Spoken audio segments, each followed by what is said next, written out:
Hey everybody, Kyle Goth here from GoatFilmReviews.com and the Goat Film Reviews YouTube channel, and I've got my quick first reaction to the new DC film, Blue Beetle. This is the most recent installment of the DCEU, and it sounds like the character will probably be appearing in future installments of the DCU. A little bit confusing exactly how that all works out, but it's okay because we're just talking about the movie itself. Sholo Maraduena plays Blue Beetle. I really liked him in the film. I do think the standout performance in the film is actually George Lopez, and he's a comedian that I'm not drawn to George Lopez as a comedian. I didn't watch his show very much. He's not somebody I've watched a ton of specials from, but I really liked him in the movie. I think there was a lot of standout comedic lines and also some emotional beats that he did very well in the film. And in fact, I would say, while he's the standout of the film, Sholo does a very good job as well, and so does the entire Reyes family. So this film concerns Jaime Reyes as basically becoming the Blue Beetle. He gets the magic scarab that gives him the super suit.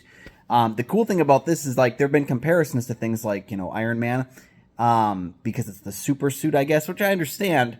But in some ways, too, I think where this film stands apart is that it deals with the family element. The family sees him turn into the Beetle for the first time. They are fully aware of his magic power set right when he gets it. So I think that does add a lot to the narrative.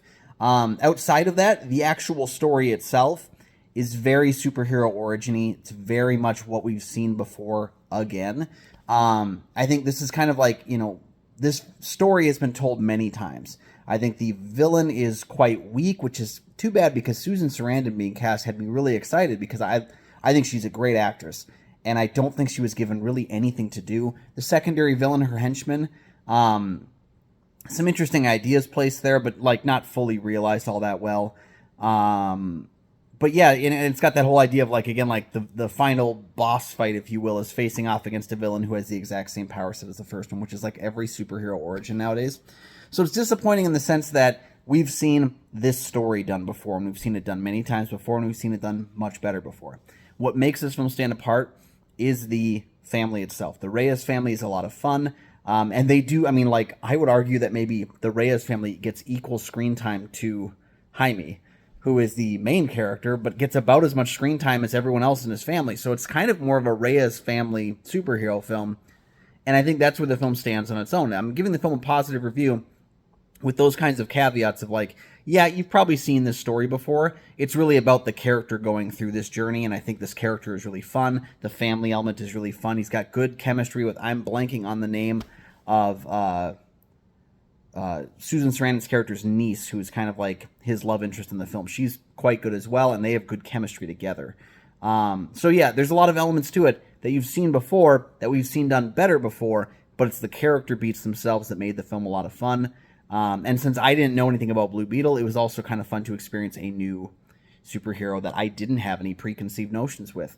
So yeah, I enjoyed the film. It's not the worst DC film to come out this year. It's not the best DC film to come out this year, but it was pretty good. I enjoyed it. Let me know your thoughts on Blue Beetle down below in the comments section, and let me know, do you want to see Blue Beetle return in the future DCU installment, or do you think his story has probably come to an end here with the recasting? It's a little confusing because James Gunn made it sound like this character was going to be in the DCU, so I'm guessing that maybe they're going to pick and choose things that they liked from this film and use that going forward, including Sholo returning as the character.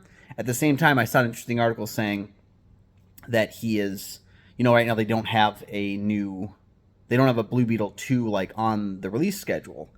But I also don't really know if that would be too difficult to just insert if the film was popular with people. So, up in the air, but let me know your thoughts on it down below. I'd love to hear about it. While you're down there, please like and subscribe. There are 2 free things you can do that help support the channel immensely, and you never miss new episodes of the show as they drop.